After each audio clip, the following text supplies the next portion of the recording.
Of course we had our normal ups and downs like every married couple, but I considered us more lucky because she always made it a point to never go to bed upset with each other.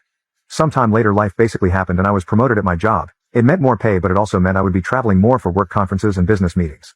I noticed my wife had been getting down a lot more and wasn't being as intimate as before. She would keep her phone close to her and even stopped gently addressing things that upset her. I tried to talk to her about it, but she assured me that she was fine and this was a phase she was going through, and having no reason to not trust her, I let it go. She would sometimes go to her sister's place and spend the night telling me she just needed a bit of girl time with her sister. The day I got that fateful phone call was the day she was meant to be keeping her sister company again. I will never forget the sound of my sister-in-law's voice as she kept saying I'm sorry over and over on the phone while I drove home from a week-long business trip. I was confused and had absolutely no idea what she meant. After I managed to calm her down somewhat, she informed me that my wife was in hospital and that I needed to hurry home. My mind went into overdrive as I tried to get more information as well as not crash while I began speeding to get there faster. The only thing she told me is that it was an assault, then cut the call, and wouldn't answer when I tried to call her again. I remember rushing into the hospital barely breathing and frantically asking about my wife when the world's most understanding and patient police officer sat me down to explain what happened. I discovered my wife's affair the day she was admitted into the hospital. Years later she can't accept that I have moved on. He told me he was a friend of my sister-in-law and he happened to respond to a domestic disturbance call. He arrived on the scene to find a couple fighting. The supposed boyfriend was on top of the female laying hands on her and she was screaming trying to scratch him. This didn't make any sense to me because 1, this had nothing to do with my wife because we're married, and 2, literally everyone who knew my wife knew she wouldn't do that. He gave me a knowing look and placed his hand on my shoulder, then told me to be very calm because said girlfriend was actually my wife. If it weren't for the severity of the situation I would have laughed in his face, but something in the way he said everything made me believe him. I then was ushered in by a nurse to see my wife, and what greeted me to this day I still can't hardly find the words to describe it. I just stood there for what seemed like an eternity. Then a doctor came and explained her injuries to me. The jaw was slightly fractured. The left eye was swollen shut and bruising, covering half of the face as well as 3 broken ribs. Then the doctor dropped another bomb and told me she was pregnant. I still couldn't understand how this happened. Then I caught sight of her sister.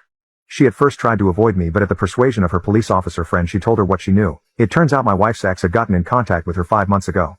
He was doing this redemption pyramid step thing where he would apologize to people he has wronged in order to clear his karma. They began talking more, then he convinced her to meet up for coffee and show her he was a changed man. Obviously old feelings resurfaced, coupled with the fact that he appeared changed now. It soon developed into an emotional affair. My wife approached her sister for advice, who told her to take things slow and just get it out of her system if she needed to, which then led to a physical affair 3 months later. She actually told my wife that she should at least make peace with her ex in whatever form it may be, and even offered to cover for my wife once in a while. My sister-in-law was in tears at this point and kept apologizing to me, saying that she didn't know about the abuse as my wife never told anyone other than me and her therapist at the time about it. I was numb. I just couldn't feel anything and was absolutely dumbfounded by my wife's actions. When my wife finally woke up I was there and she burst into tears upon seeing me. I spent the following months in zombie flight mode. There was individual counseling for her as well as marriage counseling for us at the strong urging of her family.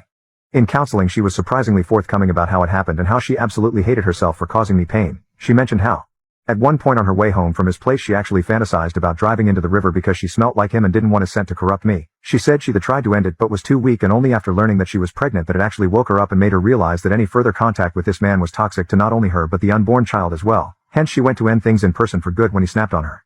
She became a shell of herself and developed a phobia for any other males but me. At one point she couldn't even use the bathroom at night unless I was holding her hand. After the baby was born we got a paternity test and he was mine, but the more time I spent with her the more I realized I didn't hate my wife, I actually loathed her.